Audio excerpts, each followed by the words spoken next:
creo que ya en honor al tiempo vamos a iniciar esta cuarta presentación, esta cuarta conferencia del ciclo de conferencias, ¿cierto?, online que está organizando el grupo de estudios interuniversitario El Mediterráneo Antiguo de Chile. Lo primero, saludar a quienes nos acompañan de diferentes partes, desde Italia, de Argentina, de Francia y de Chile. Lo bueno de estas tecnologías que nos permiten acercar estas geografías que obviamente desde el punto de vista espacial son lejanas. Así que eso nos permite aquí compartir de diferentes partes del orbis terrarum, como dirían mis queridos romanos, o de la ecúmene, como dirían los griegos. Algunas instrucciones generales, ¿cierto? Solicitamos a todos apaguen sus micrófonos y cámaras durante la conferencia para evitar ruidos de repente que pudieran entorpecer la presentación o distraer. Por otro lado, también lo que hemos informado en otras ocasiones, ¿cierto? Que cualquier actitud indebida, ruidos molestos o alguna situación de algún actuar inadecuado, ¿cierto?, que pueda interrumpir la presentación, obviamente será sacado de esta presentación. Por otro lado, recordar que estamos grabando este ciclo, ya está corriendo la grabación. Si es que alguien tiene disconformidad con aquello, que lo haga saber, ¿no?, para después buscar la manera de retirar, ¿cierto?, su permanencia en la grabación. Bien, el día de hoy presenta al profesor Pablo Donoso Johnson. Él es profesor del Instituto de Historia de la Pontificia Universidad Católica de Valparaíso. Él es doctor en Historia Orientalística e Historia del Arte por la Universidad de Pisa. El área de investigación a la cual él se dedica es la historiografía greco-romana, con particular atención en la obra de Tucídides y sus aportes a la historia universal. Se puede destacar de su amplio repertorio de publicaciones, un libro publicado ya en el año 2018 denominado Recepción histórica y política de las historias de Tucídides, algunos casos en lengua hispana, que es un volumen monográfico publicado por el Instituto de Historia de la Pontificia Universidad de Valparaíso. Actualmente el profesor Donoso se encuentra desarrollando el proyecto Fondesit de iniciación. Vamos a omitir aquí a alguien, al profesor Bancalari. Actualmente se encuentra desarrollando el proyecto Fondesit de iniciación, Democracia y Estasis, la disidencia en la Grecia clásica, siglos VI, IV a.C. En el día de hoy, ¿cierto?, nos va a presentar la ponencia titulada La estasis en la Grecia arcaica, aproximaciones teóricas y nuevas propuestas. El profesor tiene cerca de media hora para exponer. Al final, las dudas ustedes las pueden expresar, sea en el chat, pueden pedir la palabra, pero la idea es siempre al final para no entorpecer la presentación de Pablo, ¿no? Así que, profesor, ya el tiempo y el escenario es todo suyo. Muchas gracias, profesor Sáez, por la presentación. Primero que todo quisiera saludar a nuestros invitados que gentilmente se han conectado, a veces con horas distintas, desde Italia, desde Francia. Recién se acaba de estar el profesor Alejandro Bancalari, decano de la Facultad de Humanidades, Universidad de Concepción, bienvenido. Y todos nuestros invitados de Argentina, como digo, de Chile, que están aquí presentes, académicos, estudiantes, ayudantes, aficionados a la historia antigua. Es muy importante este ciclo, que ha tenido bastante impacto con las primeras versiones que se hicieron, con mucha participación y con muy buenos debates y preguntas, ¿no?, entre el expositor y los participantes. De verdad, para mí esto es un privilegio estar acá y compartir con este grupo de investigación que ha ido, de estudios, perdón, que ha ido creciendo con el tiempo. Para no dar tiempo, voy a comenzar mi presentación, que es, como bien decía el profesor Sáez, una presentación que da cuenta de un avance de mi proyecto FONDE, es decir, de iniciación. Es un proyecto de investigación financiado por el Estado de Chile, y por tanto, lo importante que quiero mostrar en este momento es algunas ideas referentes a lo que he ido recabando. En un contexto también voy a explicar brevemente. Mi proyecto tiene 3 partes, ¿no? Y obviamente cada parte es un año entero de investigación, Esta primera parte tiene que ver básicamente cómo se define, cómo se puede estudiar la estasis, que voy a explicar ahora qué significa, durante la época arcaica, entendemos, en el mundo arcaico griego, entre el comienzo, el fin, digamos, de esta edad oscura que ha sido estudiada en el mundo griego, hacia el siglo VIII en adelante, hasta el siglo VI. ¿No? No hay una fecha tan clara para definir cuándo termina la época arcaica, porque también ha sido bien particular, ¿no? Hay autores, por ejemplo, mismo Ehrenberg, Víctor Ehrenberg, autor alemán, que define el periodo clásico desde la Reforma de Solón hasta la muerte de Sócrates. Por tanto, no hay una fecha exacta con la cual uno podría decir aquí empieza y aquí termina el mundo arcaico, comienza el mundo clásico. Por tanto, no me voy a atrever a definir qué significa lo arcaico, sino básicamente a partir de los textos y fragmentos, sobre todo, que poseemos, ¿no? En el mundo arcaico hay menos literatura respecto al periodo clásico y helenístico, evidentemente, y por tanto, en base a esa escasa cantidad de textos, poder generar una relación en relación a esta idea del estasis, ¿no? Esta idea de la disidencia. El concepto mismo, vamos a ir sobre ello en este momento. Bueno, voy a empezar a compartir imagen, no sé si la ven bien. En este momento quiero mostrar qué significa este concepto de estasis, ¿no? La propuesta de esta actividad, como digo, está vinculada directamente con el proyecto Fondesit y que está asociado a mi universidad, a la Católica de Valparaíso. Bueno, ¿qué significa la estasis? Primer concepto que voy a presentar. Como ustedes saben, los conceptos griegos, la mayoría de los conceptos griegos en general, y eso implica la riqueza y a la vez la dificultad del idioma antiguo, es el efecto o el profundo efecto de conceptos polisémicos, ¿no? que significan varias cosas. Y eso a la vez es como digo, una dificultad y una riqueza.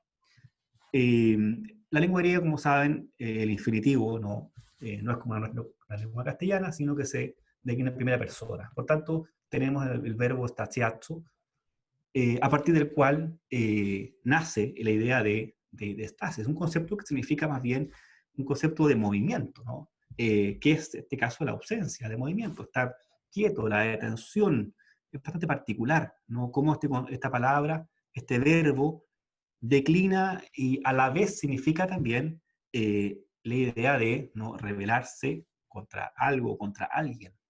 La idea de disentir, ¿no? Pensar distinto y llevar esa disensión, que evidentemente es política, a un campo o a una escena podemos decir, de conflicto. ¿Bien? Por tanto, voy a ir sobre eso, ¿no? La estasis siempre ha estado muy de la mano con el concepto polemos, que va un poco detrás, ¿no? de esta idea, pero son distintos y voy a llegar a ese punto. Entonces, las principales léxicos y enciclopedias y textos que trabajan estos conceptos griegos, por ejemplo, el mismo Chantrén nos define stasiazo y stasis como división o facción, en este caso estasis, ¿no? Lo mismo Lily Scott y Montanari coinciden en la idea de más allá, ¿no? De la sedición, la lucha, la discordia, el enfrentamiento.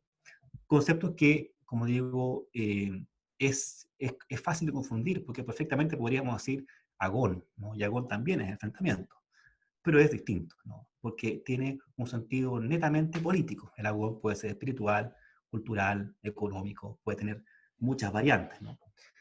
Entonces, ese es la primera elemento que vale la pena destacar de esta palabra tan difícil y tan fascinante a la vez. Conceptos afines hay algunos. El más cercano es la idea de enfilia, que es, como dice la palabra, tiene relación directamente con el enfrentamiento entre familias, ¿no? Dicen los textos, los diccionarios, que se refiere más bien al encuentro mortal, ¿no? Sangriento entre personas de una misma familia, etnia, o de una misma fratrías, ¿no? Por tanto, cuando se habla también de guerras fratricidas, estamos hablando de enfilia, que en un sentido figurado es también la estasis y también la guerra entre hermanos, la guerra civil. Por tanto, son conceptos que se parecen y los textos que vamos a ver ahora los presentan a veces juntos, ¿no? Y eso es interesante y nos presenta esa difícil interacción entre los conceptos. Una de mis propuestas, y al menos lo que yo estoy trabajando, ¿no?, en la línea que voy a presentar, es que el estasis, como es un concepto polisémico, también tiene una intencionalidad. El autor o los autores que lo presentan lo ponen o lo colocan de formas distintas, de alguna manera incentivando o dando a entender, no directamente, que el estasis se provoca por, ¿no?, algunos aspectos, ¿no?, que están relacionados con la vida política de la polis. Estamos hablando de una etapa, la Grecia arcaica, en la cual la polis está en configuración, en crecimiento, y por lo mismo hay una fuerte disputa, ¿no?, tensión entre qué significa, ¿no?, ser parte de esta ciudad, de esta vida cívica. Y yo quisiera también hacer una diferencia, ¿no?, porque hay dos formas también de entender este fenómeno político de la estasis. La primera es que la estasis en época arcaica, los conceptos nos señalan, ¿no?, y los mismos textos, los autores, que son relacionados con esta vida en ciudad donde hay naturales disidencias, ¿no?, que tienen que haber, ¿no?, entre facciones, entre bandos. Por tanto, hablamos de la lucha interna, las revueltas, y también, interesante, muchos autores que vamos a citar ahora, nos presentan o relacionan directamente la estasis con el fenómeno político de la tiranía, que es el fenómeno que define, podríamos decir, por antonomasia, al periodo arcaico, ¿no?, donde más hubo tiranías y que finalmente, a partir de la tiranía va a impulsar, ¿no?, el nacimiento de la democracia, ¿no? Están directamente relacionadas como modelos políticos. Y, y evidentemente, para el mundo clásico, que viene después, el siglo V y el siglo IV, la palabra, el concepto declina en un sentido político, en un sentido lingüístico, hacia, un significado más evidente, más explícito, en donde la estasis ya deja de ser la simple disidencia o revueltas pequeñas entre facciones, sino directamente la revolución, la sedición con un objetivo claro, que es la toma del poder y el golpe de Estado. Entonces ahí vemos una suerte de cambio también semántico que la palabra nos va a ir mostrando otro significado ya en el periodo clásico. Pero yo me quiero detener en el primer cuadro, ¿no?, del era arcaica. No tengo tiempo y tampoco lo pensé de esta forma, esta presentación, de adentrarme en el mundo clásico, que es mucho más complejo y que tiene una cantidad de textos y autores que requiere, ¿no?, mucho tiempo para detallarlo. Entonces, me sentaré, como decía en la presentación, solamente en la época arcaica. Entonces, cuando hablamos de la estasis, ¿cómo ha sido trabajada? Yo presenté de forma aquí muy sinóptica, porque hay muchos temas, ¿no?, y muchos autores que quizás se me quedaron en el tintero, pero que han trabajado desde ya un buen tiempo el concepto de estasis desde puntos de vista distintos, ¿no? No todo ha sido entendido desde la política, ¿no? Es importante eso. Entonces, probablemente uno de los referentes, por ejemplo, de la corriente marxista, evidentemente, después de Finlay, tenemos a Santecroix, ¿no?, que hacia fines, ¿no?, la traducción castellana de fines de los años 80, nos trabaja y nos dice, ¿no?, la estasis, cuando se refiere a la lucha de clases en el mundo antiguo, en el mundo griego, nos presenta esta conmoción civil, ¿no?, una definición de estasis, cuando él la relaciona directamente con una cuestión de clases, ¿no? Evidentemente, la visión marxista ha sido muy interesante, ¿no? Aun cuando hay ciertos temas que, por lo menos en mi investigación, me han resultado un poco interesantes de advertir. Por ejemplo, el famoso texto, no tengo el nombre en este momento, eh, de un libro, que después lo puedo compartir si lo requieren, que es un gran compilado de conceptos políticos desde Homero a Aristóteles, ¿no?, que fue realizado en la Alemania, la RDA, en los años 80, el concepto de estasis no está. Está la tiranía, en fin, la opresión, muchos conceptos, pero la idea de estasis no aparece precisamente en un manual donde probablemente debería ser el concepto más vivo, más firme, ¿no? Y no aparece, ¿no? Entonces es interesante ver que hay una cierta podría decir, hay contradicciones, ¿no? En esta, en esta versión, ¿no? de la estasis. Luego, hace la misma, los años 80, que fueron muy fructíferos, ¿no? Lintott, cuando presenta su libro, ¿no? Sobre la lucha de clases también y los golpes, ¿no? Los grandes encuentros políticos de la época clásica, Andrew Lintott, por ejemplo, dice en su prólogo, se inspira incluso en casos recientes que él vivió, o que él vio, por ejemplo, el caso de Chile y el caso de otros países, ¿no? Y eso lo inspiró a escribir sobre el encuentro social, interesante. Entonces, Lintott nos va a decir que una de sus teorías, que ya se arrastraba mucho antes, pero que la sostiene y la defiende, es que la tiranía es el primer indicio directamente de la estasis. Antes de eso, no se puede hablar directamente de estasis como tal, ¿no? De encuentro político de facciones, ¿no? Y la tiranía va a llevar a eso. Interesante porque es una línea que, si bien eso yo no la estoy trabajando directamente, pero es muy interesante como aspecto. El tercer punto que a mí me parece en este momento estoy trabajando y lo estoy siguiendo porque me parece muy interesante, esta división temporal, como hacía al comienzo, ¿no? Entre dividir el mundo arcaico del mundo clásico, porque los fenómenos y la intensidad está así distinta, ¿no? Entonces, siguiendo a Hans Van Ries, historiador británico, tenemos este ámbito en el cual la estasis es un asunto que se resuelve solamente en la aristocracia y en las oligarquías del mundo arcaico, y en el mundo clásico, hacia el siglo V y IV, la estasis se traslada hacia el mundo popular, básicamente por el nacimiento de la democracia, ¿no? Y cuando viene este ocaso, esta caída de la aristocracia, eh, el mundo de la democracia, el pueblo va a asumir estas nuevas formas de control y también de ejercer, ¿no? esta disidencia más bien popular. Entonces, siguiendo la línea de Van Huys que me representa mucho, mi área de investigación se está vinculando en esa mirada, ¿no? Entender la estasis del mundo arcaico como un elemento que se nutre y que se cierra en la aristocracia, ¿no? Porque el pueblo en este momento tiene casi nula representación, ¿no? No hay una visión muy clara de lo que significa ser pueblo, ¿no? En el mundo arcaico.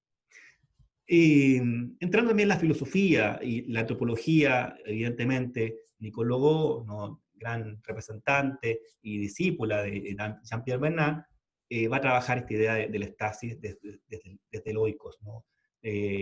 La casa, la vida de la familia y las luchas fratricidas, ¿no? Al interior de la casa, del hogar, se traspasan a la ciudad y después viceversa, ¿no? Esa idea fue también discutida por el filósofo italiano Giorgio Agamben, que también está y ha trabajado, ha publicado recientemente temas del estasis, ¿no? Hoy en día Agamben, que está vigente, ha publicado a raíz de la pandemia actual mucho en Italia y nos muestra, por ejemplo, defiende una nueva línea de interpretación en que el estasis es asimilable al terrorismo.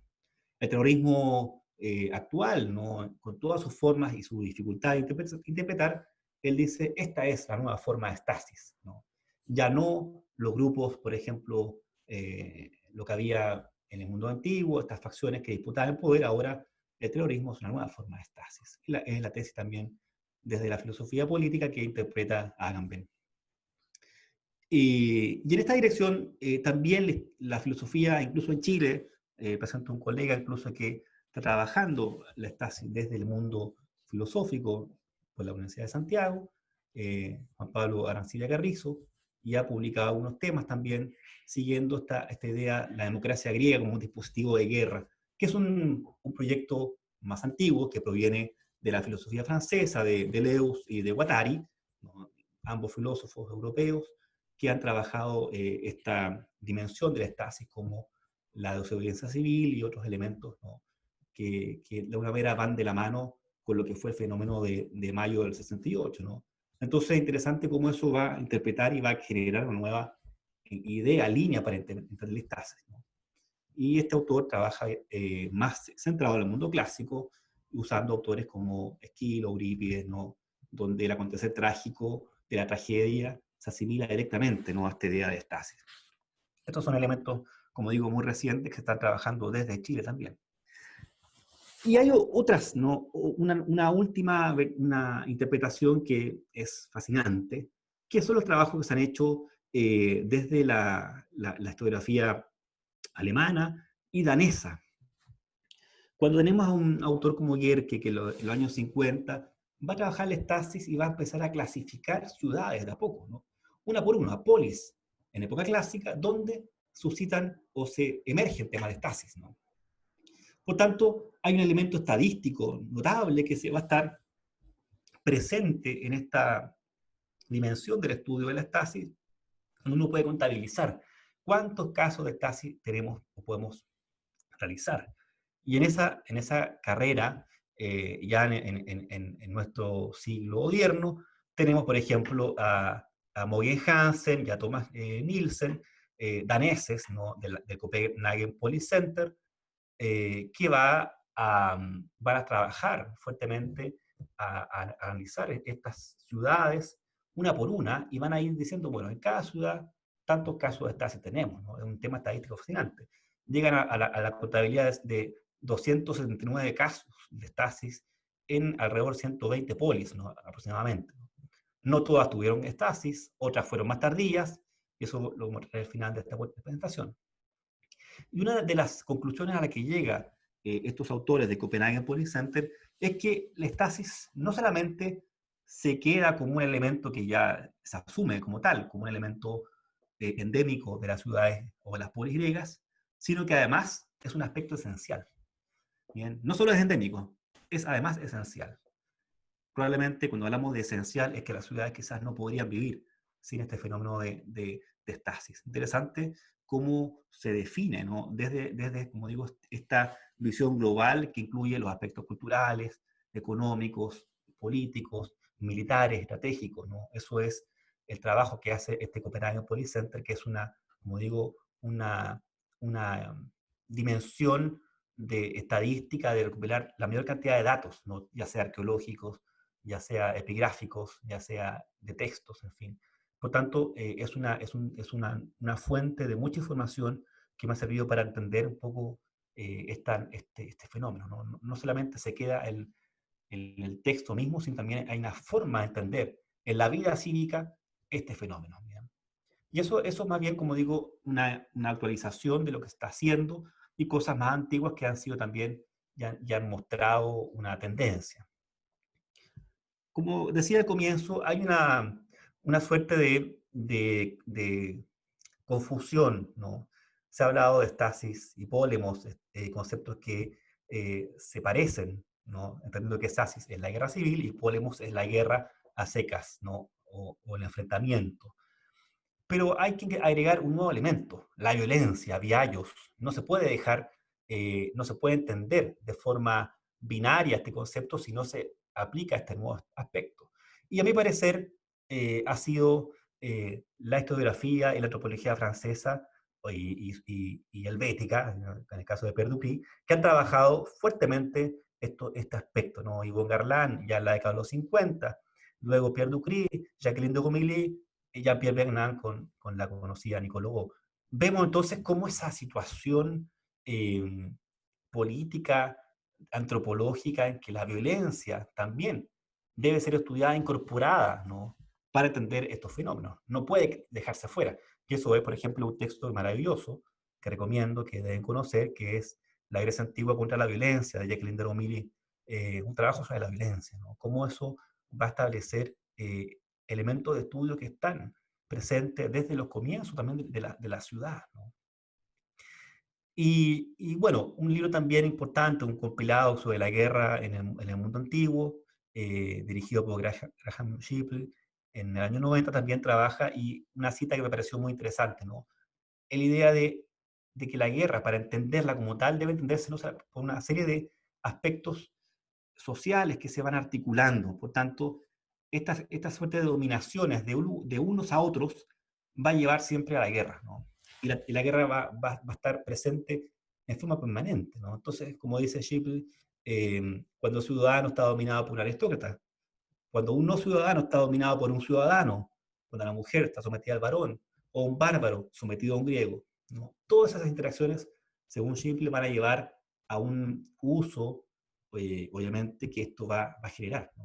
Es importante también entender que hay siempre una ideología de por medio, y von Carlan ya lo sostenía en los años 50 cuando decía, hablar de la guerra implica también entender que hay personas que están usando este concepto, polemos, con elementos ideológicos, con fines ideológicos claros, ¿no?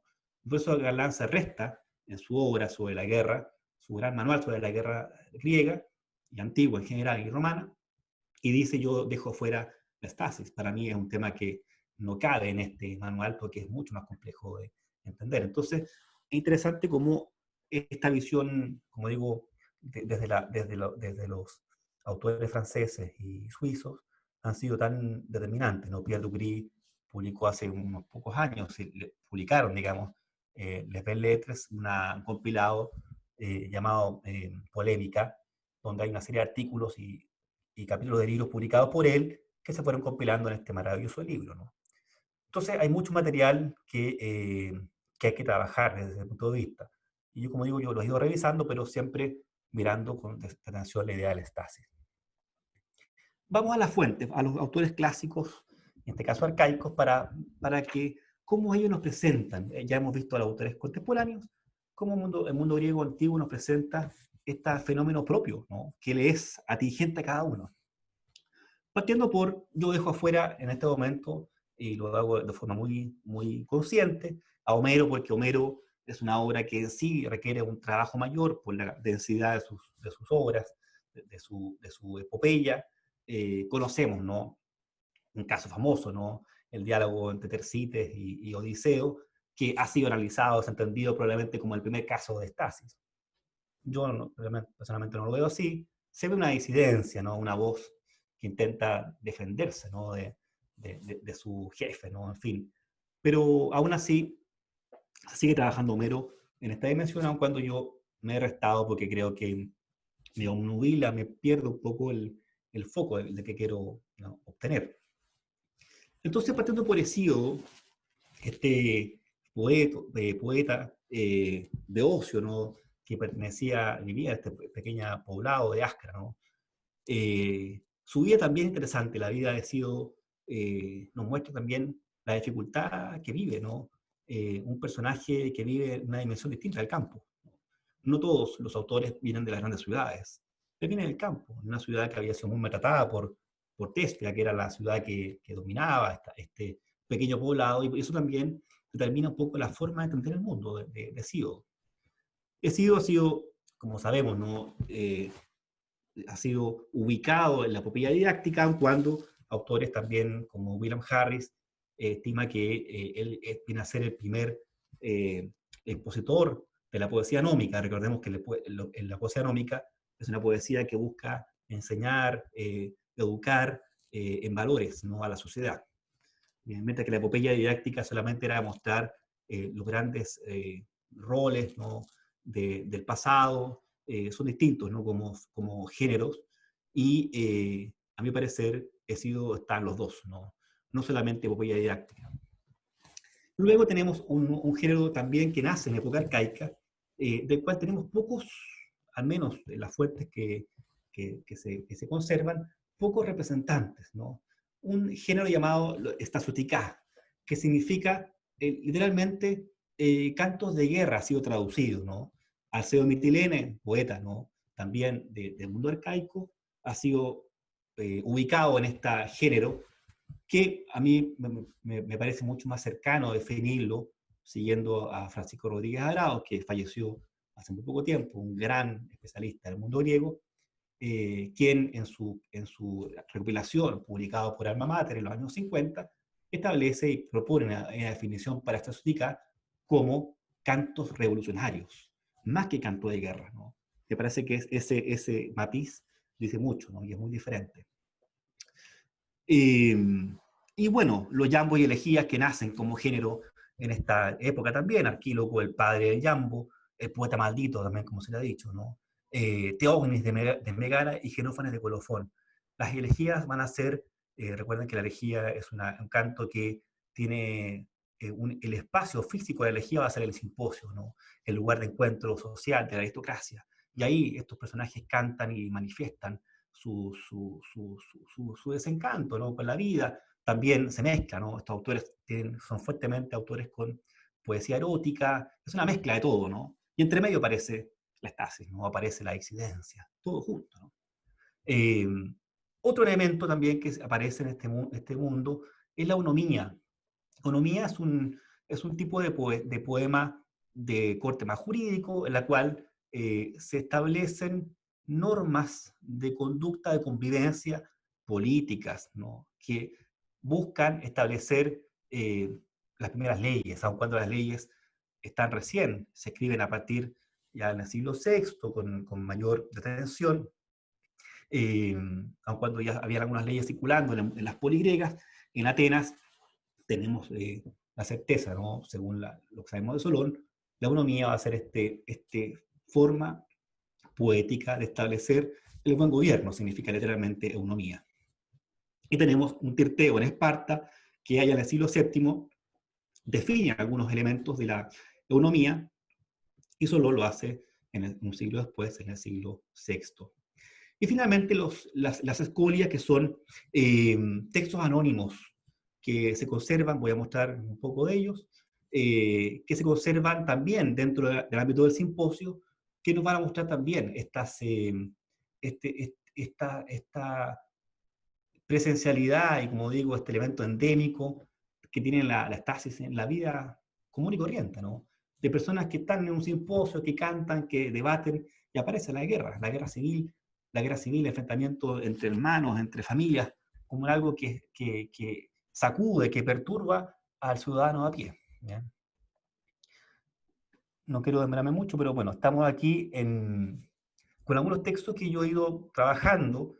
Si pudiera trabajar con todos los compilados que hay de historia de literatura griega, no tendría tiempo para nada, porque finalmente se han hecho tantos, ¿no? Dejo fuera, por ejemplo, el gran tratado, por ejemplo, de la UNAM, ¿no? De la Universidad Nacional de México, que tiene un compilado de líricos griegos, son muy bien trabajados también. Pero he decidido, por tiempo por la forma en que son analizados y traducidos, estos textos, ¿no? El ya conocido Líricos Griegos de Rodríguez Adrados, de años 56 y 59. Luego, la edición, todos son textos bilingües, ¿no? Con el texto griego, evidentemente. La edición que realizó Fernando García Romero recientemente, año 2017, la segunda edición, Hombres y Dioses. Y la selección de William Allen en Cambridge, también las elegías y ambos griegos también, porque además de la traducción, una serie de comentarios al pie de página van nutriendo un poco el análisis y van ayudando, a este caso, a quien estudia esto, a obtener mayor foco de análisis, ¿no? Recientemente se publicó Les Belles Lettres, la antología de la literatura griega, de Homero a Justiniano, un trabajo monumental, ¿no? Me llegó hace 2 días, el lunes recién, así que lo pude revisar para esta exposición y trabaja muy interesantemente una serie de textos que, según los editores, fue pensado para los estudios del mundo griego. Por tanto, no vienen los textos traducidos, vienen simplemente en griego con una pequeña explicación al pie de página de qué significa cada selección. Son selecciones, no son obras enteras, ¿no? Una obra que recomiendo, muy interesante. Y por último, para hablar un poco de nuestro país, el año 62 en Chile, Santiago de Chile, se publicó Los Trabajos y los Días, traducido por un profesor, ¿no? De origen griego, que había nacido en Esmirna. Le tocó también en su juventud el cambio de estatus. El mes de Esmirna era griega, ahora es turca. Bien, eso ocurrió también a comienzos del siglo XX. Y Fotios Maleros llega a Chile huyendo de la Segunda Guerra Mundial y se dedica, ¿no? A trabajar en la Universidad de Chile y primero tradujo el año 49 una versión del epitafio fúnebre de Pericles, y en el año 62 publicó el Hesíodo Trabajo de los Días, ¿no? Cariga Calle Meray, Caigemera, una obra muy bien hecha. Yo he escuchado también a unos traductores chilenos que no le tienen mucho cariño, mucho afecto, porque la traducción no era tan lúcida, pero es un trabajo que me parece bastante señero, ¿no? en Chile, ¿no? Donde los estudios clásicos han tenido una tradición importante y Fotos Maileros está dentro de esa tradición, publicado también en Santiago de Chile el año 62. Vamos a la fuente. Yo no sé cómo estuve de tiempo, señor profesor Sáez, no sé, estoy bien. Quiero que me diga para no avanzar o... Todavía le quedan como 10, 15 minutos. Ya, perfecto. Voy a avanzar un poco más. Entonces, Hesíodo nos cuenta, por ejemplo, trabajo de los días, voy a ir rápidamente, en rojo lo que me interesa destacar, cuando nos dice el famoso, la fábula, ¿no? Es común en esta época, si estamos hablando del siglo VII, que los autores trabajen con fábulas para educar a la población. Por eso la epopeya didáctica, ¿no? Y en esta fábula, Hesíodo nos habla de la historia de este ruiseñor y el halcón o el gavilán, ¿no? Que están, nos cuenta Hesíodo para introducir a una historia sobre el conflicto, sobre la vida política de la ciudad. Nos va a contar cómo un día un gavilán iba volando y toma a un ruiseñor en sus patas y le dice esto. Ingenuo le dice, es aquel que pretende presentar resistencia a los más fuertes. Bien, eso dice Hesíodo, ¿no? Yo soy más fuerte y yo decidiré si te como o te suelto. Bien. Entonces, de alguna manera, es la lógica del grupo dominante, una aristocracia muy fuerte que había heredado, ¿no? De los Aristoi de épocas pasadas, esta idea del poder político, y eso también se ve también, probablemente lo vive el mismo Hesíodo en carne propia, ¿no? Cuando vive las mismas situaciones, el debate político entre la ciudad de Tespias y el poblado de Ascra, y eso también va a llevar a cómo él entiende, ¿no? Esta idea de sentirse en una inferioridad, ¿no? Social, jurídica, ante la polis, ¿no? Dominante. Interesante como elemento, ¿no? Y así, siguiendo este mismo relato de la fábula, él avanza y dice, la justicia es más poderosa y triunfa sobre la injusticia. Y hasta el insensato, comprende esto luego que ha sufrido, porque de inmediato el Dios de los juramentos corre tras los juicios inicuos y clama la justicia que arrastra conducida por los hombres devoradores de presentes, que decide los juicios con errado criterio y vuelve llorando a la ciudad y a las moradas de los pueblos, vestida de niebla, llevando la desdicha a los hombres. Esta traducción obviamente contiene una interpretación un poco extraña, porque cuando habla de los juicios con errado criterio, se refiere más bien al juicio torcido, ¿no? Palabra que vamos a ver ahora. Y ese es un elemento fundamental. Hesíodo nos introduce a una de las causas de la estasis del mundo arcaico. Los juicios de jueces, en este caso, que no son justos, ¿no? Porque los jueces, si vamos a un análisis de las palabras, ¿no? Los jueces no dictan justicia. Lo que dictan justicia son los reyes, los monarcas, porque no había jueces todavía. La justicia será introducida directamente por Solón, que va a crear tribunales, ¿no? El derecho a apelación, por ejemplo, que no existía, es inventado por Solón. Por tanto, en un siglo antes de estas reformas, nos muestra Hesíodo cómo opera esta situación, ¿no? La injusticia, aquí vemos en primer lugar la ediquía, o la justicia llevada por monarcas, que, por ejemplo, nos dice el mismo Hesíodo, estos monarcas devoradores de regalos, Basileas, Dorofagus, o los Andres Dorofago, los hombres que devoran regalos, devoran presentes, tienen que pagar o tienen que tener ciertas prebendas para poder fallar en derecho, ¿no? O fallar a favor de alguien, ¿no? Y ahí también este concepto final, bulewen scolion, significa directamente estas sentencias o estas leyes también torcidas, ¿no? Que perjudican finalmente a los más pobres. Eso es un tema interesante. El más pobre es el que más perjudicado, porque los que tienen más pueden pagar estos regalos, estos presentes que devoran los reyes, jueces, ¿no?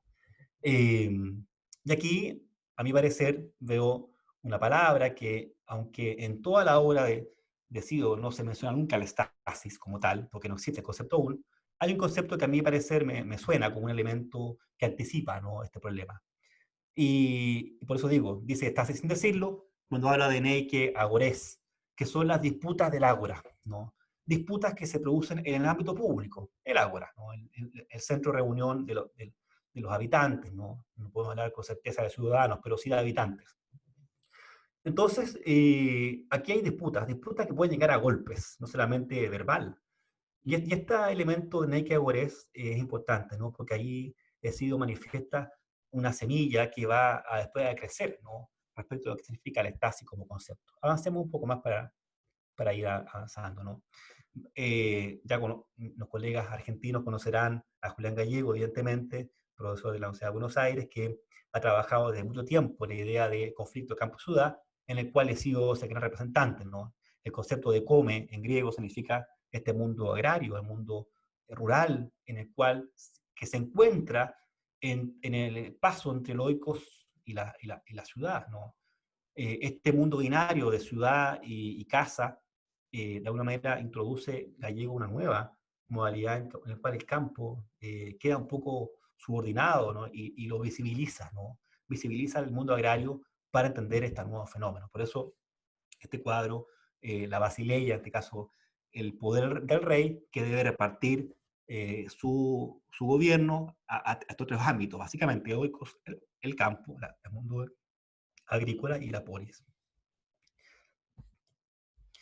Una alegoría que a mí me resulta fascinante, ¿no? Que aparece en los primeros representantes de Jambo y la Lejía, sobre todo, la nave del Estado. Palabra que ha sido trabajada hace tiempo. El mismo Rodríguez Arao, cuando preparaba su compilado líricos griegos, publicó un artículo el año 55, muy breve, una nota, en la revista Aegyptus, una revista italiana de papirología, porque en un papiro efectivamente aparece, en Arquílogo y en Alceo, aparecen esta idea de la nave del Estado, ¿no? Porque lo que busca estos poetas, primero es demostrar que la ciudad se puede asemejar a la vida de un barco, básicamente, que es lo más cercano. Recuerden que Mitilene, Paros son islas, por tanto la vida marítima es una vida interesante, fuerte, que domina, que genera, ¿no?, gran conexión. Por tanto, ciudades que vivieron fuertes conflictos, no solamente internos, también externos. La misma Mitilene o mismo Paros, que fueron ciudades que tuvieron gran presencia o gran interacción con el mundo oriental, con el mundo aqueménida, que poco a poco se acercaba hacia las costas del Asia Menor. Entonces, evidentemente, ese miedo está en estos autores que participaron en la guerra. El caso de Arquílogo, él participa en la guerra, ¿no? Entonces, en la zona de Tasos, el norte de Grecia. Entonces, vemos cómo el Estado se va craquelando, el Estado tambalea, naufraga, se hunde, ¿no? Al igual que una nave, ¿no? Esta palabra no es nuevo, pero el mundo arcaico lo utiliza y después el mundo clásico lo va a renovar, ¿no? Con la idea, ¿no?, del el verbo kibernao en griego significa el capitán de la nave, el que maneja el barco. Y kibernetes en griego también puede ser el que dirige, un arconte, un estratego, en fin, quien dirige el poder. Esta alegoría nave, Estado, es muy fuerte y aparece fuertemente en estas interpretaciones, donde, como digo, el Estado que se va quebrándose, el Estado en las fuertes relaciones que va a tener los tiranos con los grupos aristocráticos.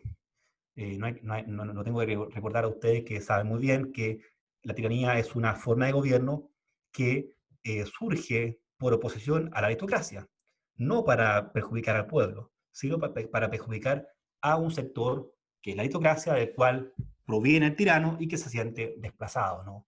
Por tanto, el tirano apoya fuertemente al pueblo con sus prebendas y destruye o ataca directamente a la aristocracia. Entonces, en ese concepto, en este contexto también, estos autores todos provienen del mundo aristocrático.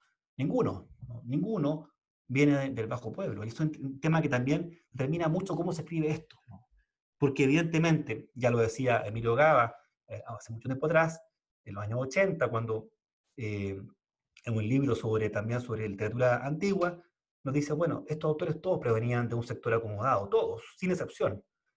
el único, dice Gaba, que podría ser y que está y que su origen es un origen no nobiliar, es el caso de Sopo, ¿no? Y las fábulas. Yo no he entrado a trabajar en Sopo, pero sería interesante ver qué dice Sopo, ¿no? Y cómo escribe y cómo lleva a la imaginación de sus cuentos de animales, sus historias de Sopo, el tema de la ciudad, ¿no? No es un tema nuevo, ¿no? Orwell también, ¿no? Trabajó la idea de la granja, ¿no? Con sus animales y la idea del gobierno de la ciudad. Entonces, es un tema interesante que se va a ir traspasando en el mundo literario. Y Theognis, evidentemente, también, ya a fines del siglo VI, también va a estar trabajando esta idea de la nave del Estado fuertemente, ¿no? Solamente un breve verso, ¿no? Alceo Mitilene comienza diciendo, en este fragmento, transmitido por Fernando García Romero, dice, no entiendo la lucha intestina de los vientos. Y ahí habla de la estasis, ¿no? Está fuertemente la palabra estasis. Los vientos que están en una guerra civil entre ellos. Alegoría, evidentemente, para mostrar cómo el mar va rompiendo el mástil, la tempestad, en fin, todo aquello que quiere mostrar esta idea del estado que se está craquelando, se ve afectado. Tirteo. Pasamos a Esparta, pasamos del mar a la tierra. Y Tirteo en el siglo VII, al mundo continental. Sabemos que tenemos muy pocos fragmentos de él. Hace una apología a la guerra. Tirteo trabaja en base a esta idea de mostrar al hoplita, al espartiata como líder indiscutido, que tiene que morir en la batalla, que la muerte en vejez es repulsiva, porque hay que morir joven, dando la sangre por el Estado. Todas esas ideas patrióticas, nacionalistas incluso, de Tirteo, son interesantes, pero a mí yo me quedo simplemente con un fragmento de su Eunomía, que fue transmitido también por Rodríguez Adrados, donde dice, cuando transmite esta retra famosa, el sistema de gobierno de Esparta, que fue elaborado en la época de Licurgo, y cuando dice, estas retras, ¿no? La ciudad de Esparta se ordena en base a los ancianos más antiguos, y luego los hombres del pueblo, en fin, para que obren, dice Tirteo, siempre la justicia y que no decidan ninguna cosa torcida con daño a la ciudad. Alegoría que va de la mano con lo que decía Decido, ¿no? Las obras torcidas, las sentencias torcidas, las leyes torcidas, todos elementos, esta idea, ¿no? De escolé, una palabra, perdón, la idea que está aquí presente, el scolion, perdón, que está fuertemente en esta idea, ¿no? La palabra scolion, torcido, nos da castellano nuevo, al castellano científico, la idea de la escoliosis, ¿no? Una enfermedad que se produce en la columna porque se enchueca, ¿no? Eso viene de la idea de torcido, la palabra interesante, ¿no? Que está fuertemente asociada a este origen de la estasis. El simposio, ya lo decía anteriormente, en el simposio nace también este género de la elegía, se asenta, se consolida, y Xenófono de Colofón también, importante autor, del cual se conservan muy pocas cosas, ¿no? Va a decir, no entra en las batallas, cuando habla de los hombres que viven en la vía virtuosa, ¿no? En el contexto del simposio, no entra en batalla de titanes o gigantes, ni tampoco de centauros, ficciones de los antiguos, ¿no? Alegoría también a grupos probablemente al mundo persa, que ya estaba cercana, ¿no? en este sector donde nace Genófanes, ni tampoco en las violentas reyertas, estasis, ningún bien hay en ellas, o hay con ellas. En el mundo del simposio se educa a la gente y se vuelve a decir la estasis siempre hace mal, la estasis nos destruye, genera esta destrucción de la convivencia. Theognis, vamos rápidamente, el gran autor de la herejía de Theognis, personaje fantástico como autor.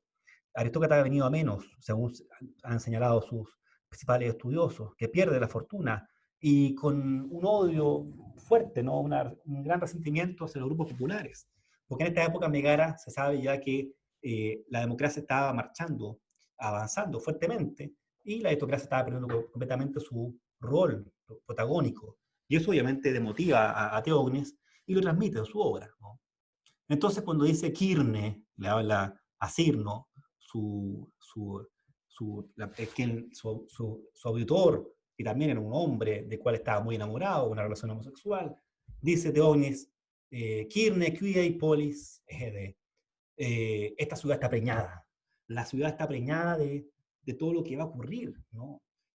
Así le dice, ¿no? Entonces, interesante esta situación y va, va a decir Teógenes que no esperes de esta ciudad, ¿no? Esa ciudad en general, que es Megara también, ¿no? El uso de tercera persona como un elemento alegórico. No esperes que esa ciudad, aunque ahora esté en la mayor calma, permanezca tranquila por mucho tiempo, una vez que los malvados se aficionan a las ganancias con el público perjuicio. De esto no nacen las luchas civiles, las matanzas de ciudadanos y los tiranos. Ojalá no dé su voto a nada de ello esta ciudad, ¿no? Esta idea también muy binaria, ¿no? Agafoy y Andrés, los hombres virtuosos, los hombres buenos, en contra de los cacoises, los malos, los pérfidos, que es una alegoría interesante. Los buenos son la aristocracia, los malos es el pueblo, ¿no? Una versión política muy fuerte que está en Teógenes. Le exigía la tranquilidad que solamente la da la aristocracia, no el pueblo, ¿no? Mientras que el pueblo se dedica a esta idea de querdea de mocillo, que son tener estas ganancias del erario público, en fin, aprovecharse de las riquezas, ¿no? Kerdos en griego es también esta idea de la oportunidad, ¿no? De poder en un momento de usar, ¿no? Algo, ¿no? Es un poco la idea de Kerdos, ¿no? La ventaja, en fin. Y estasis aparece también el concepto de énfiloi, que es la matanza de ciudadanos entre ellos, ¿no? Énfilo, fono y andron monarchoi, que es la idea del tirano, ¿no? No siempre la palabra tiranos aparece en el mundo arcaico. Sabemos que la concepto de tiranía nace con Arquíloco, el primero que la menciona, pero en general se usaba también la idea de monarchoi, ¿no? El único que gobierna, ¿no? La monarquía, podríamos decir, ¿no? Entonces, interesante como fenómeno. No puedo tener más en el tema de Teógenes, pero es una obra que vale la pena revisarla, ¿no? También continúa Teógenes, tengo miedo de ver la locura y la discordia suicida de los griegos. Pero tú, Febo, Apolo, cero favorable y guarda esta ciudad, ¿no? Vigila esta ciudad, dice él, la obra, dice, ¿no? Usa la idea de filaqueo, ¿no? Filax. Mirar, vigilar, ¿no? La traducción guardar, dice Rodríguez Adrados, ¿no? Y aquí una fuente también poco conocida, ya a fines del siglo de época arcaica, ya en el mundo, entrando al mundo del siglo V, autor desconocido, nos cuenta García Romero, dice, esta Carmina Convivaria Ática, nos dice, Palas, Critogenia, señora Atenea, endereza el rumbo a esta ciudad y de sus ciudadanos, sin dolores y luchas intestinas y muertes a destiempo, tú y tu padre. El tema de la muerte a destiempo es un tema famoso, Heródoto ya lo decía, ¿no? La guerra mata primero a los hijos que a los padres, ¿no? Y eso es un tema que desola a la familia, ¿no? También para estos poemas, la guerra civil mata a destiempo, y eso también genera este miedo, el miedo total a caer en estasis, ¿no? Es interesante como concepto, ¿bien? Bueno, para avanzar, quiero terminar con esta etapa de Solón, no voy a entrar sobre la mirada de Solón, que es un autor que requiere un año completo de análisis, pero simplemente como Aristóteles nos muestra por qué Solón llega al poder, ¿no? Porque obviamente dice las causas, ¿no? Los préstamos eran avalados por la propia persona, que la esclavitud por deuda básicamente, y la tierra estaba en manos de unos pocos, y así, por estar este régimen de gobierno organizado de esta forma, el pueblo se levantó contra los nobles. Y como la revuelta era violenta, la estasis, y los enfrentamientos entre unos y otros se prolongaban durante mucho tiempo, eligieron de común acuerdo Solón como mediador y arconte y le confiaron el gobierno. Y él se dedica finalmente a ordenar, crear leyes y generar todo este orden, ¿no? Autores, mismo Aristóteles, piensa que Solón es el primer demócrata de la historia. Para mí, es una visión equivocada. Solón estaba más cercano del mundo conservador, del mundo de la nobleza, pero aún así permanece como un autor destacadísimo, sobre el cual es difícil referirse en época arcaica, porque todo lo que se escribió de Solón se escribió 2 siglos después. No hay nada en época clásica. El silencio desabismante de Solón en el mundo clásico. Heródoto lo vincula el famoso diálogo con Creso, un diálogo que no habla nada de Solón, el político, el reformador. Es un hombre sabio, simplemente. Y tú sigues, el silencio de Solón es absoluto. Nada se dice de Solón, no existe para Tucídides. Se le saca de la historia. Interesante. Recién en el siglo IV parece un Solón moderado, ¿no? Y con palabras muy suaves para referirse a las reformas que fueron muy impactantes para la nobleza del siglo VI. Interesante, ¿no? Se matiza Solón en la escritura, y eso tiene que ver cómo se escribe la historia también, ¿no? Bien, no voy a seguir sobre esto porque ya el tiempo me está acabando. Termino. La propuesta entonces que yo estoy buscando es que estos autores no basta simplemente con decir qué es la estasis y por qué se produce, ¿no? Ya se conoce, ¿no? Sino que más bien evidenciar quién la escribe y cómo la escribe, porque eso también nos muestra elementos ideológicos. Siguiendo la línea de Alessandro Iannucci, filologitariano, nos va a decir que la poesía de Homero y Tirteo, donde el culto al héroe y la guerra tiene un uso propagandístico con el fin último de persuadir a estos jóvenes hoplitas a morir en el campo de batalla, aspirando a su fama, al Cleos. Esta poesía, dice Iannucci, habría sido útil para el engaño de un grupo dominante, la aristocracia, de las primeras polis y luego la oligarquía de la época clásica, que permitirá perpetuar la propia hegemonía social, económica y política. Entonces, este elemento político que está en los textos es interesante y ese es el énfasis de mi proyecto.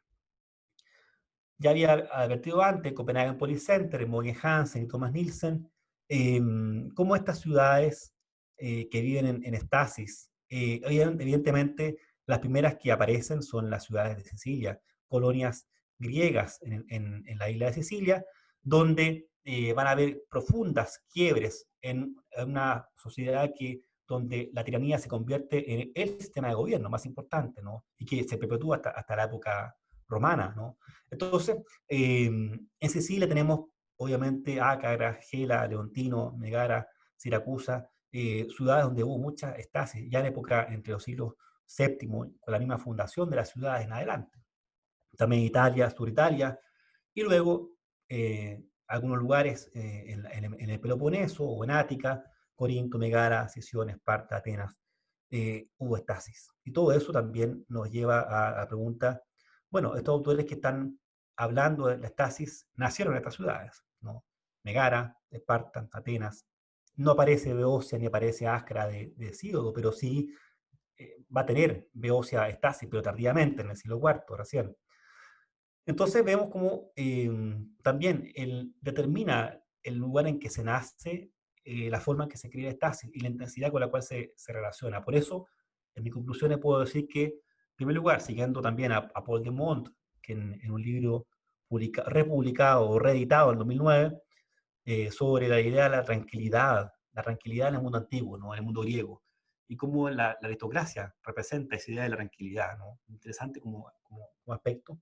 Él va a decir que esta literatura arcaica tiene un rol aplicador del estasis, ¿no? Por eso se habla de epopeya didáctica, la poesía anómica, que busca, ¿no? Ordenar la sociedad, ¿no? De alguna manera. Pero hasta antes de la reforma de Solón, el pueblo no era protagonista, no aparece en el conflicto civil. Tanto así que las palabras para hablar de pueblo son bastante desprovistas de poder político. La hoz, forma arcaica, que aparece en Homero y después se perpetúa en toda la época de literatura arcaica, de pueblo, ¿no? Como una visión más bien territorial, más que política. Y Astos, peor aún, ¿no? Astos es el habitante, y tenemos al mismo Teognis usando el concepto de Astos, Arquíloco, Alceo, que es el que vive en la ciudad, en el Asti, la parte de abajo, ¿no? No el que está en la parte de arriba, en la Acrópolis, ¿no? Los que están abajo, ¿no? Ahí están los habitantes, Astos. No hay una idea de polité, de ciudadano, de nada, ¿no? Todavía en estos textos, interesante, ¿no? Por tanto, el pueblo no es protagonista y el estasis va a ser siempre una situación que se produce entre la aristocracia. Como ya decía antes, la estasis se narra porque se ha vivido, ¿no? Y ahí vemos el caso de Solón de Ognis, que vivían de mano directamente, ¿no? En la situación, la perfidia misma de la guerra civil, ¿no?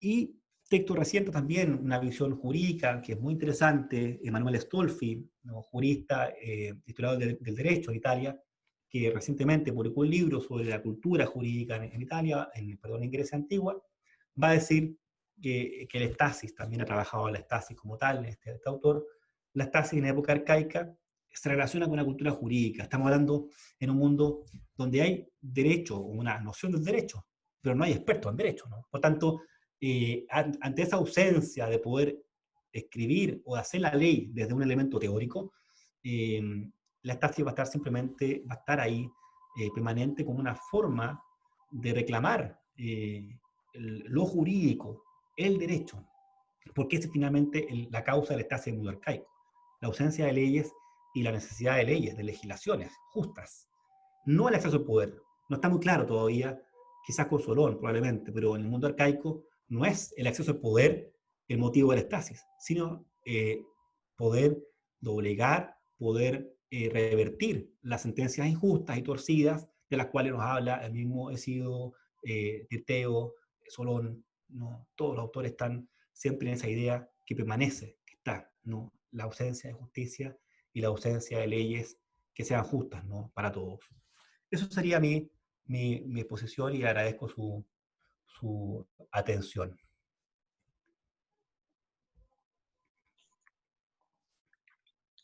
Gracias, Pablo, por la exposición. Ahora damos un espacio para preguntas. Creo que la profesora Jimena Silva está levantando la mano.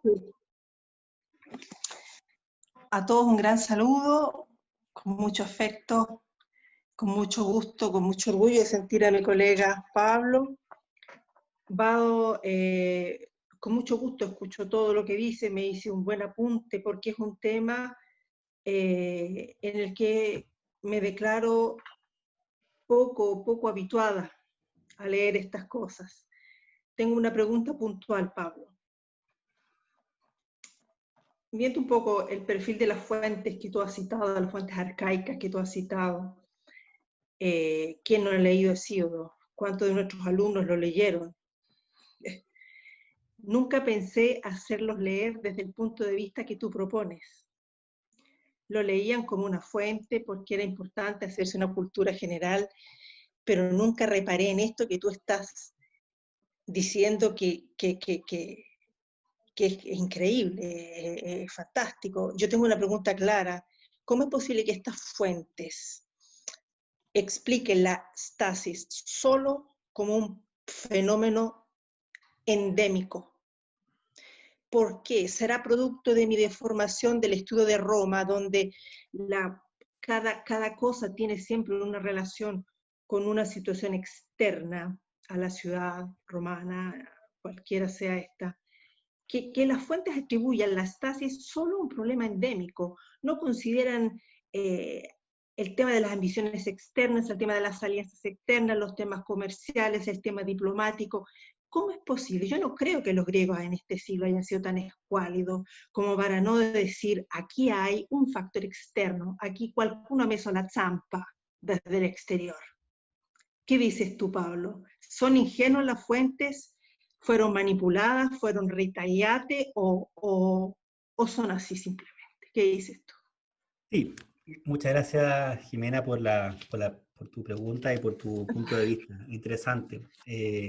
Sí, leer ha sido importante reverlo siempre con una mirada un poco más allá. Eso tiene que ver con esta idea de, como se dice en Italia, ¿no? Leggere tra le righe, ¿no? Siempre estar buscando entre medio, ¿no? La respuesta, ¿no? Siempre quedarse, como decía Tucídides, con la superficie, no hay que meterse, hay que acabar, ¿no? Entonces, como dices tú, claro, lo endémico, cuando yo hacía referencia a lo endémico, no me refería a las fuentes antiguas, me refería a la visión historiográfica contemporánea. Ya lo dice Finlay, autores, ¿no?, que trabajan el estasis, y la han mencionado, ya aparecen en los años 40, 50 esta idea de lo endémico del estasis. Que el mundo griego lo vea como tal, habría que ir caso a caso, ¿no? Pero probablemente por la forma, sobre todo en el simposio, como yo mostraba, se presenta esta idea de decirle a la persona, por favor, no vayas, no te metas en problemas internos, no te metas en la lucha fratricida. Es probable que lo hayan visto como algo permanente. Sabemos que la guerra, el concepto de pólimos, sí es permanente, y en el mundo griego no escandalizaba a nadie entrar en guerra con la polis de al lado, era lo más común, ¿no? Y de hecho ofrecía un apoyo de crecimiento social, económico, en la misma vida política del ciudadano, ¿no? Estar en guerra era parte de la vida, ¿no? Así lo dice la misma Jacqueline de Romilly. Pero en el caso de la estasis, no sé hasta qué punto el ciudadano lo veía como algo natural, ¿no? O endémico, no lo sé, ¿no? Y eso tendría que entrar de nuevo a leer, ¿no? Y bajo esa nueva óptica, me parece interesante como punto de vista. Sí. ¿Sabes por qué te Ya lo pregunto? pendiente. Disculpe si te interrumpo, disculpe si te Sí. interrumpo. Porque esta alegoría fuerte que habla de la ciudad como nave-estado, pero hasta el más incipiente de los investigadores deduce que una nave-estado está sujeta al oleaje, al viento, factores externos. Ecco perché yo creo que hay algo que probablemente no hemos visto, que no hemos estudiado, que no ha sido dicho, porque no creo que la stasis haya sido solo un factor interno, movido solo por revoluciones internas, justas o injustas, leyes torcidas o no torcidas.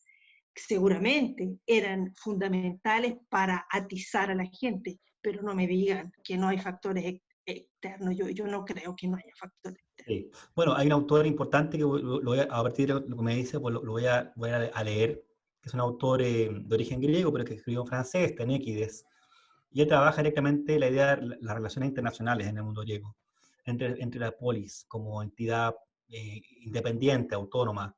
Y probablemente ahí voy a entrar en esa dimensión quizás internacional, diplomática, Ah, para, evidentemente, se sabe, ¿no? Por ejemplo, en época arcaica no tenemos esa respuesta, pero ya en el mundo clásico, o entrando en la primera isonomía con Eclístenes, cuando surge el ostracismo, que es un método también de contención también del estasis, para sacar de la ciudad que estaba haciendo la revuelta, ya fuera de origen popular o aristocrático, que así ocurría que muchas de estas personas que salían al exilio, que el exilio en este mundo era el exilio de irse a la ciudad al lado, también en Roma, ¿no?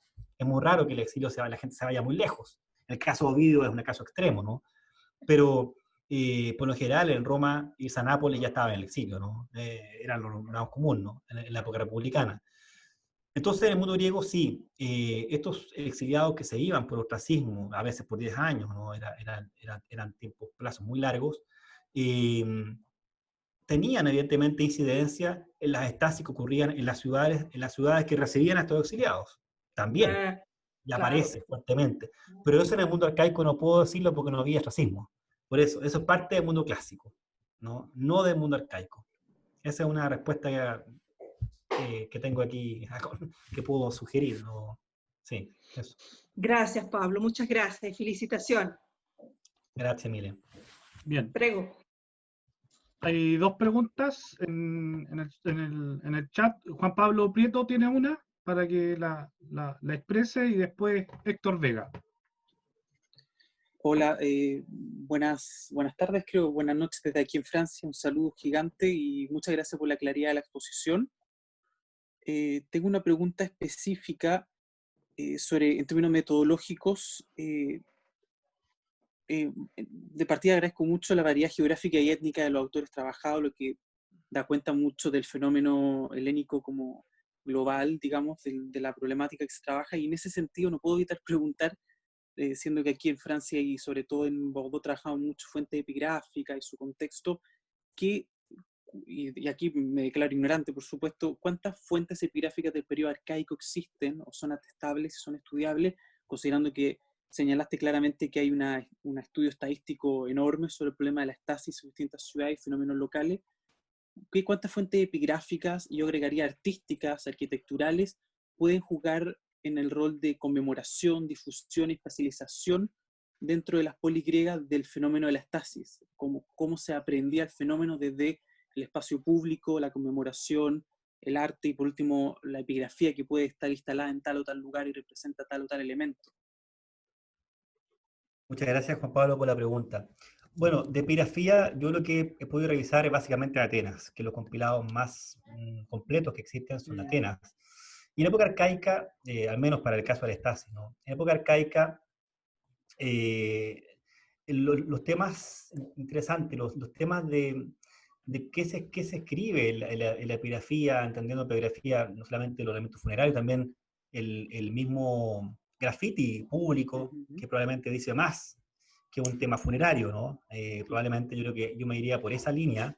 ujú, Eh, Ahí aparece una suerte de elementos, probablemente la misma disidencia. Yo creo que también la ostraca ujú, como material, como reperto arqueológico, ¿no? ujú, Del mundo ya de fines del siglo VI, comienzo del V, la variabilidad de los nombres que se mencionan, ahí tenemos una idea también de cómo juega este rol de la disidencia, el disentir, el exilio.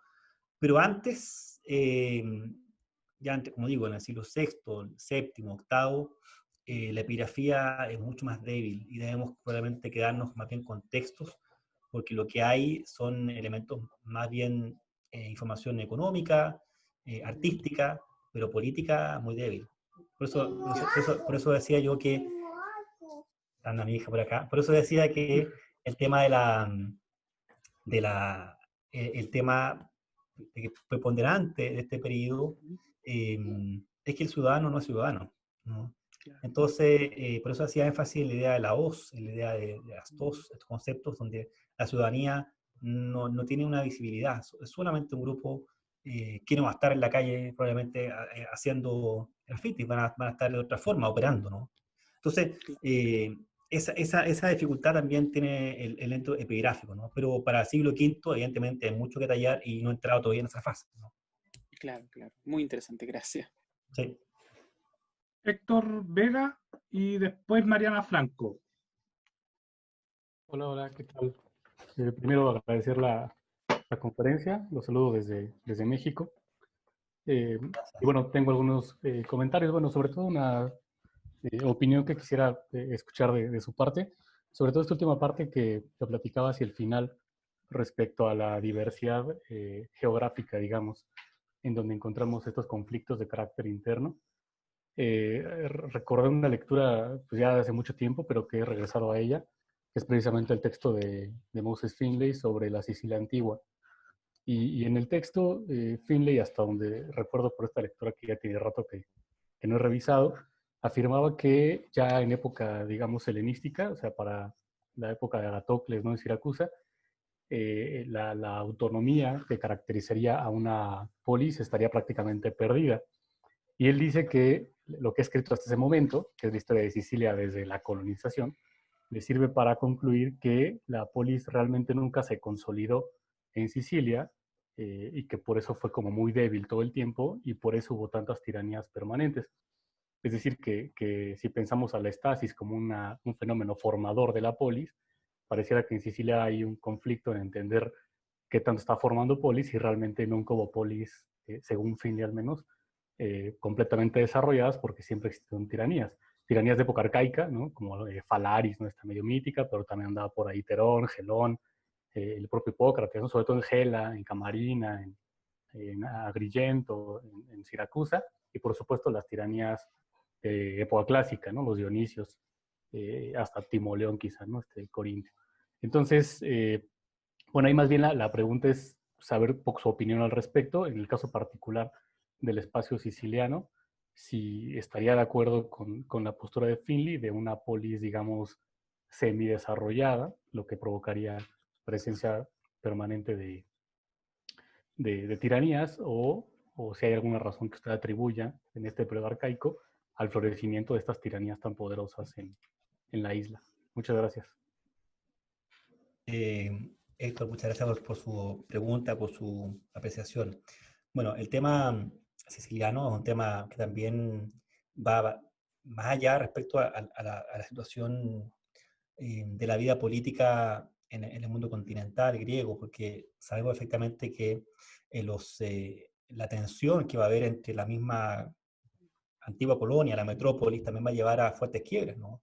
Tanto así que el mismo Tucídides nos va a decir en el siglo V que los siracusanos se sentían enemigos naturales de los atenienses, ¿no? Cuando un concepto, por ejemplo, enemigo natural, que ni siquiera los usaron probablemente los mismos griegos con los persas, sí lo sentían los siracusanos respecto a Atenas, ¿no? Entonces, hablo del discurso de Demócrates, ¿no? El libro sexto y séptimo de Tucídides. Interesante, porque ahí, evidentemente, se produce ese quiebre fuertísimo entre la vida de la polis que avanza, desarrolla en el continente, en el Peloponeso, en Ática, y no en Sicilia, que probablemente sigue otra causa, otra matriz, ¿no? Que obedece evidentemente a esta idea de sobrevivencia, a una isla que está en permanente estado de asedio. Hablamos, ¿no?, de otros pueblos que estaban probablemente interesados en ocupar la isla.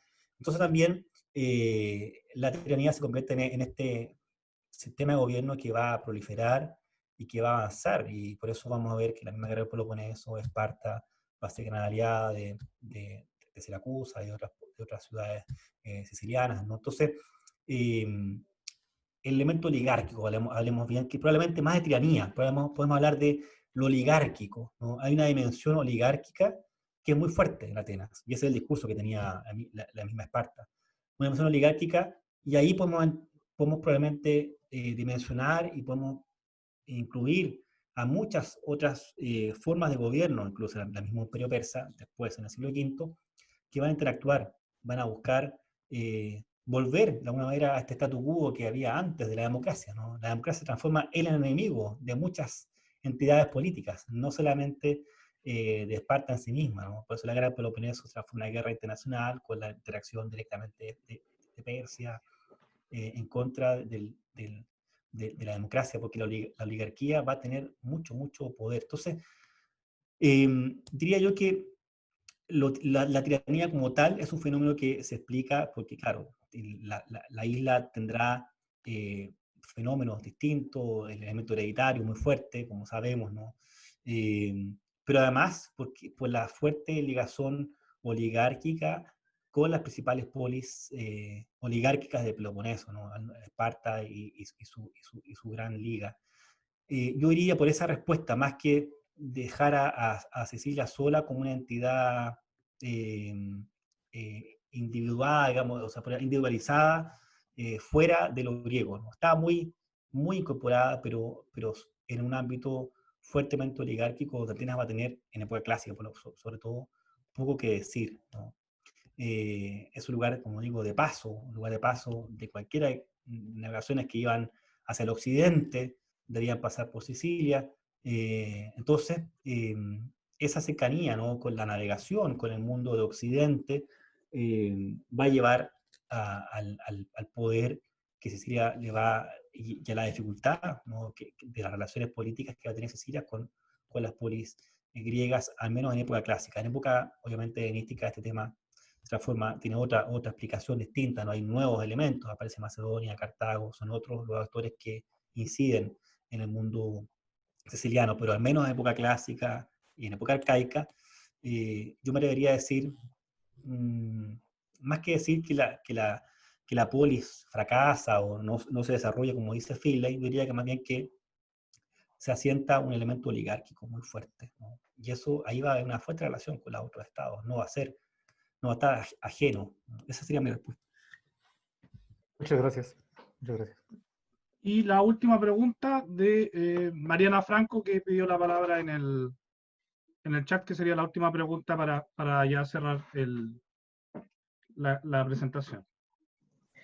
Bueno, Pablo, muchísimas gracias antes que nada por la conferencia, fue realmente muy interesante.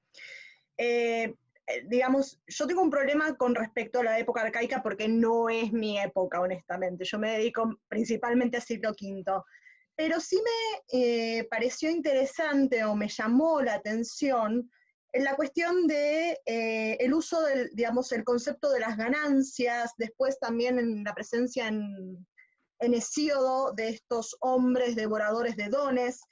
Y hay algo que me vengo preguntando y me gustaría conocer tu opinión, que tiene que ver con la postura que tienen los godos con respecto a la stasis. Ella dice que es plenamente un fenómeno político.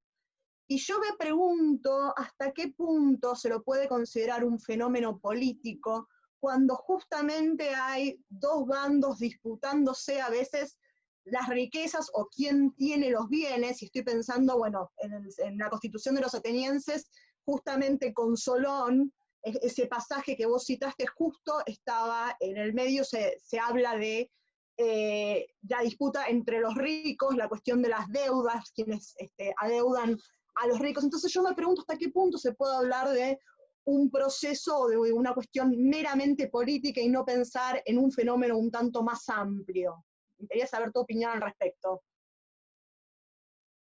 Bueno, efectivamente, la tesis de Nicólogo es muy interesante, evidentemente, pero ha sido muy discutida, por eso yo lo colocaba en el comienzo con Giorgio Agamben, porque él discute fuertemente la tesis de Nicólogo, porque evidentemente lo político es interesante. Hay un retorno de audio, parece ahí. Bueno, entonces puede apagar el micrófono porque algo se escucha, se está devolviendo el audio, ¿no? Por favor. Bueno, entonces, lo político está evidentemente en esta visión que Nicólogo establece usando como fuente matriz, ¿no?, los elementos trágicos, los elementos, la política, la historiografía política, porque yo diría que la historiografía clásica es netamente política, aun cuando la cultura y los elementos etnográficos que Heródoto nos pueda manifestar es fuertemente política.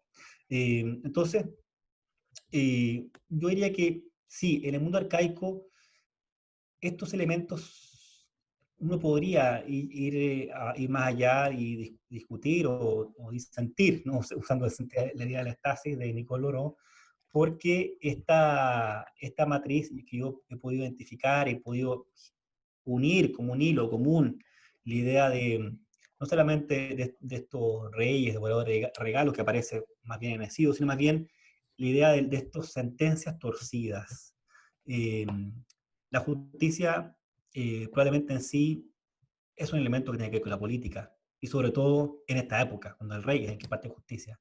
Entonces, evidentemente, lo que busca estos grupos, sobre todo los grupos más desposeídos, los más pobres, es que haya leyes que sean justas para todos, ¿no? Y en ese sentido la estasis se entiende, los autores así lo mencionan, pero a medida que el poder político, la sociedad, sobre todo democrática, si podemos hablar de democracia todavía, ¿no?, como una alegoría simplemente, o el poder popular, aparece en escena, aparece una fuerte discusión de decir, bueno, es finalmente el poder del demos, ¿no?, el poder de los cacoyes, de los cuales nos habla Teógenes, de forma tan interesante, una línea que después la retoma el pseudo Genofonte a fines del siglo V, la idea del cacoy, se refiere despectivamente, ¿no?, al hombre de a pie que no tiene gran influencia política, quiere participar, los cacoy, los peores, ¿no?